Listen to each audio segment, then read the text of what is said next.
Over 4 days that summer of 2002, Willie and I were constantly pulling on another set of smart clothes, jumping into another black car, rushing to yet another venue for another party or parade, reception or gala. Britain was intoxicated.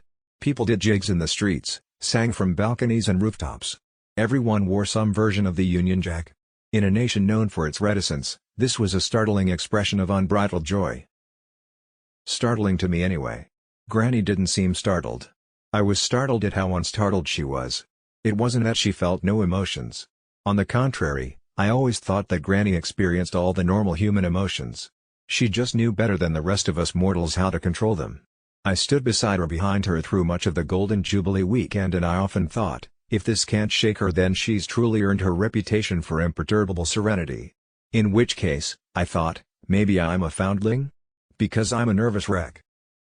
There were several reasons for my nerves, but the main one was a brewing scandal.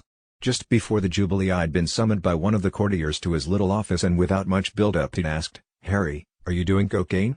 Shades of my lunch with Marco. What? Am I? How could? No. Well. Could there be a photo out there? Is it possible that someone somewhere might have a photo of you doing cocaine? God, no. That's ridiculous. Why? He explained that he'd been approached by a newspaper editor who claimed to have come into possession of a photo showing Prince Harry snorting a line. He's a liar. It's not true. I see. Be that as it may, this editor is willing to lock the photo into his safe forever. But in exchange he wants to sit down with you and explain that what you're doing is very damaging. He wants to give you some life advice. Ah. Creepy. And devious. Diabolical, in fact, because if I agree to this meeting, then I'm admitting guilt. Right. I told myself, after rehab or kooks, they all want to go at me. She'd scored a direct hit, and now her competitors are lining up to be next. When will it end? I reassured myself that the editor had nothing, that he was just fishing. He must have heard a rumor and he was tracking it down. Stay the course, I told myself, and then I told the courtier to call the journalist's bluff, vigorously refute the claim, turn down the deal. Above all, reject the proffered meeting. I'm not going to submit to blackmail. The courtier nodded. Done. Of course, I had been doing cocaine around this time. At someone's country house, during a shooting weekend, I'd been offered a line, and I'd done a few more since. It wasn't much fun, and it didn't make me particularly happy, as it seemed to make everyone around me, but it did make me feel different, and that was the main goal. Feel different. I was a deeply unhappy 17-year-old boy willing to try almost anything that would alter the status quo. That was what I told myself anyway.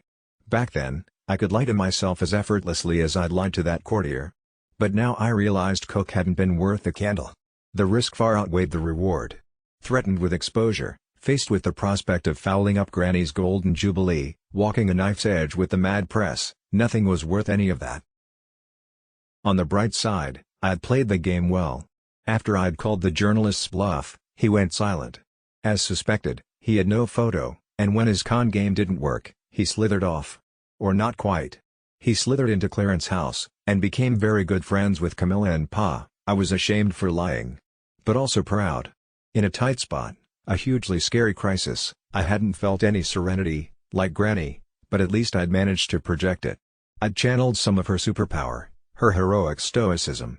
I regretted giving the courtier a cock and bull story, but the alternative would have been 10 times worse. So, job well done? Maybe I wasn't a foundling after all.